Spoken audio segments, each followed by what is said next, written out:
तो चलिए आज के इस खास विश्लेषण में हम एक बेहद प्राचीन और शक्तिशाली कथा की परतों को खोलते हैं। ये सिर्फ महाराज नल और महारानी दमयंती की कोई आम त्रसदी नहीं है, बल्कि ये एक गहरी स्टडी है हमारे कर्तव्यों की, बुराई कैसे हमें अंदर तक भ्रष्ट कर सकती है, और सबसे बड़ी बात, एक समर्पित जीवन साथी की असीम आध्यात्मिक ताकत की। तो बिना किसी देरी के इस ऐतिहासिक आख्यान में गोता लगाते हैं। अब यहाँ सबसे बड़ा सवाल जो दिमाग में आता है वो ये कि कैसे एक बिल्कुल परफेक्ट, दोष रहित और शक्तिशाली राजा सिर्फ एक ही दिन में अपना पूरा साम्राज्य खो सकता है। मेरा मतलब है, महाराज नल कोई साधारण राजा नहीं थे। वो चारों वेदों के ज्ञाता थे, हमेशा सच बोलते थे और उनका खुद पर गजब का नियंत्रण था। तो फिर ऐसा क्या हुआ कि इतना गुणी इंसान अचानक ताश के पत्तों की तरह बिखर गया? चलिए देखते हैं कि ये सब कैसे शुरू हुआ। कहानी में ये संख्या 5 वाकई बहुत दिलचस्प है। इस भयंकर त्रासदी से पहले दमयंती के स्वयंवर का एक बेहद खास प्रसंग आता है। हुआ यूं कि दमयंती की सुंदरता और गुणों के चर्चे इतने मशहूर थे कि स्वयं 5 देवता, जी हाँ 5 देवता नल का रूप धारण करके उनके स्वयंवर में पहुंच गए। लेकिन दमयंती की बुद्धि भी कुछ कम नहीं थी। उन्होंने तुरंत गौर किया कि असली महाराज नल की परछाई जमीन पर पड़ रही थी, जबकि देवताओं की तो कोई परछाई ही नहीं होती। बस इसी एक छोटी सी डिटेल से उन्होंने अपने असली नल को पहचान लिया। अब यहाँ एंट्री होती है कलयुग की, और सच कहूं तो उसका ये इंतजार सिहरन पैदा करने वाला है। जब दमयंती ने नल को चुना तो कलयुग ईर्ष्या से जल भुन गया। उसने उसी पहले साल नल को बर्बाद करने की कसम खा ली। लेकिन नल इतने धर्मपरायण थे कि कलयुग उनका बाल भी बांका नहीं कर सका। और जानते हैं उसने कितने समय तक इंतजार किया? पूरे 12 साल। और अंततः 12वें साल में एक दिन शाम की प्रार्थना से ठीक पहले महाराज नल अपने पैर धोना भूल गए। एक बहुत ही मामूली सी चूक थी, लेकिन कलयुग को नल के दिमाग में घुसने के लिए बस इसी एक छोटे से मौके की तलाश थी। तो कलयुग के हावी होने के बाद असल में हुआ क्या? यहाँ हम एक साफ तुलना देख सकते हैं। एक तरफ वो नल हैं जो बेहद बुद्धिमान, सत्यवादी और संयमी थे, और दूसरी तरफ कलयुग से ग्रसित नल। ये बिल्कुल ऐसा था जैसे कोई भयानक नशा या लत लग गई हो। महाराज नल अचानक से जुनूनी हो गए। लॉजिक या तर्क नाम की कोई चीज उनके अंदर बची ही नहीं, और उनका हर कदम पूरी तरह विनाशकारी हो गया। उनकी सोचने समझने की ताकत जैसे रातों रात शून्य हो गई। और यहीं से शुरू होता है विनाशकारी जुए का खेल। कलयुग के प्रभाव में आकर राजा नल को उनके ही ईर्ष्यालु चचेरे भाई पुष्कर ने जुए के लिए चुनौती दे दी। और सच मानिए, पतन की असली शुरुआत यहीं से होती है। हार का ये सिलसिला रोंगटे खड़े कर देने वाला है। एक के बाद एक दांव लगते गए और सब कुछ हाथ से निकलता गया। सबसे पहले कीमती रत्न गए, फिर सोने के भंडार, शाही रथ, यहाँ तक कि उनका आलीशान महल भी हाथ से चला गया। महारानी दमयंती और मंत्रियों ने उन्हें रोकने की जी तोड़ कोशिश की, लेकिन कलयुग के प्रभाव में पूरी तरह अंधे हो चुके राजा नल ने किसी की एक न सुनी। अंत में तो नौबत यहाँ तक आ गई कि उन्होंने अपने शरीर के कपड़े तक दांव पर लगा दिए। इस पूरी तबाही का अंजाम पुष्कर के इस बेहद कठोर फरमान के रूप में सामने आया। उसने कहा, राज्य छोड़ दो। जो कोई भी इन्हें भोजन, पानी या कपड़े देगा उसे सीधा मृत्यु दंड दिया जाएगा। ये एक पूरी तरह से बर्बाद कर देने वाला पल था। सोचिए, जो नल और दमयंती कल तक एक इतने विशाल साम्राज्य के स्वामी थे, उन्हें बिना किसी सहारे के, सिर्फ एक ही कपड़े को साझा करते हुए अपने ही राज्य से निकाल दिया गया। शायद ये पूरे कथा का सबसे ज्यादा दिल तोड़ने वाला हिस्सा है। जंगल में 3 दिन से भूखे प्यासे भटकते हुए राजा नल को सुनहरे पंखों वाले कुछ पक्षी दिखाई देते हैं। अपनी भूख मिटाने के लिए वो अपना एकमात्र कपड़ा उन पर फेंक देते हैं।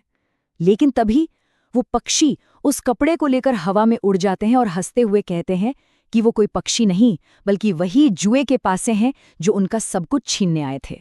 अब स्थिति ये थी कि राजा नल पूरी तरह से असहाय और बिना किसी वस्त्र के घने जंगल में खड़े थे।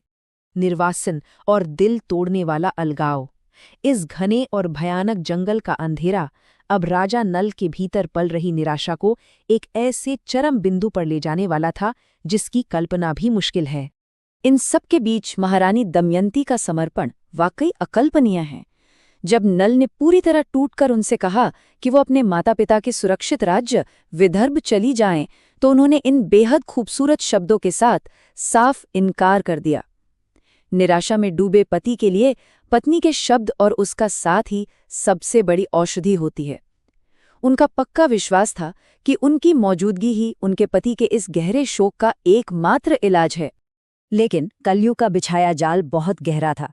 रात के घुप अंधेरे में जब दमयंती गहरी नींद में थीं, नल के विक्षिप्त दिमाग ने उन्हें ये यकीन दिला दिया कि दमयंती उनके बिना ज्यादा सुरक्षित रहेंगी। उस पागलपन में उन्होंने उस एक वस्त्र का आधा हिस्सा काटा और अपनी सबसे समर्पित पत्नी को उस खौफनाक जंगल में बिल्कुल अकेला छोड़कर वहां से चले गए। ये उनके अलगाव का सबसे दुखद पल था। निर्वासन में दमयंती की परीक्षा। अब अकेले उस भयानक वन में उनके सामने क्या-क्या चुनौतियां आईं और उन्होंने अपनी आंतरिक आध्यात्मिक शक्ति से उनका डटकर कैसे सामना किया, चलिए इसे गहराई से समझते हैं। ये जो शब्द है ना, पतिव्रता, ये इस पूरी कहानी का मूल आधार है। ये कोई साधारण सा शब्द नहीं है, बल्कि एक असीम आध्यात्मिक ऊर्जा है।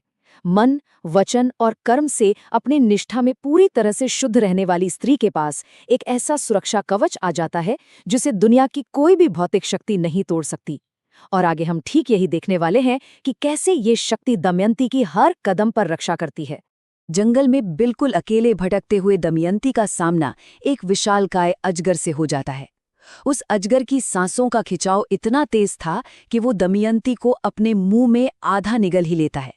तभी अचानक एक व्याध यानी एक शिकारी वहां आता है और उस अजगर को मारकर दमयंती की जान बचा लेता है। लेकिन राहत के ये पल बहुत छोटे थे, क्योंकि वो शिकारी दमयंती के रूप को देखकर वासना से भर उठता है और अब वो खुद एक नए बेहद खौफनाक खतरे के रूप में उनके सामने खड़ा था। और बिल्कुल यहीं पर पतिव्रता की वो असीम शक्ति अपने चरम पर दिखाई देती है। जब वो शिकारी उनके करीब आने की कोशिश करता है तो दमयंती बस एक गहरा संकल्प करती हैं, यदि मैंने अपने पति के अलावा कभी किसी और पुरुष के बारे में सोचा तक नहीं है तो मेरी वो शुद्धता ही आज मेरी रक्षा करे।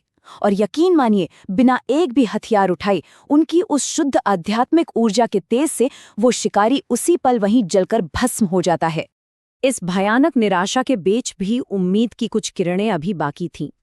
जंगल में आगे भटकते हुए दमयंती को कुछ मायावी तपस्वियों या कहें ऋषियों के दर्शन होते हैं। वो उन्हें आशीर्वाद देते हैं और ये पूरा भरोसा दिलाते हैं कि उनका ये संघर्ष बेकार नहीं जाएगा। उन्हें उनका राज्य और उनके पति दोनों वापस मिलेंगे। इन शब्दों से हिम्मत जुटाकर वो सुरक्षा के लिए जंगल से गुजर रहे व्यापारियों के एक बड़े काफिले के साथ जुड़ जाती हैं। लेकिन किस्मत को शायद कुछ और ही मंजूर था। ये सुरक्षा भी ज्यादा दिन नहीं टिक पाई। एक रात जंगली हाथियों के एक बड़े झुंड ने उस काफिले पर अचानक बहुत भयानक हमला कर दिया। सब कुछ तहस नहस हो गया और कई लोग मारे गए। जो मुट्ठी भर व्यापारी बच गए, उन्होंने इस पूरी तबाही का सीधा दोष दमयंती पर मढ़ दिया।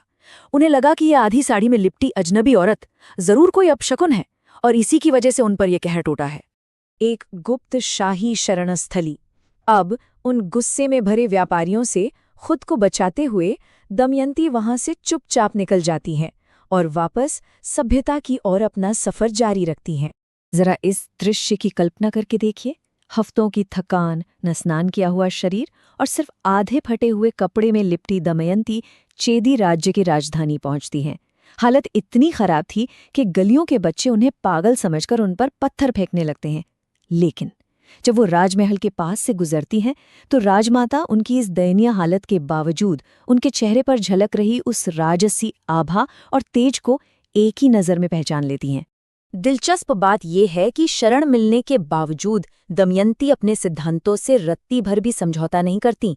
वो महल में एक सेविका के रूप में काम करने को तैयार हो जाती हैं, लेकिन कुछ बहुत ही सख्त शर्तों के साथ।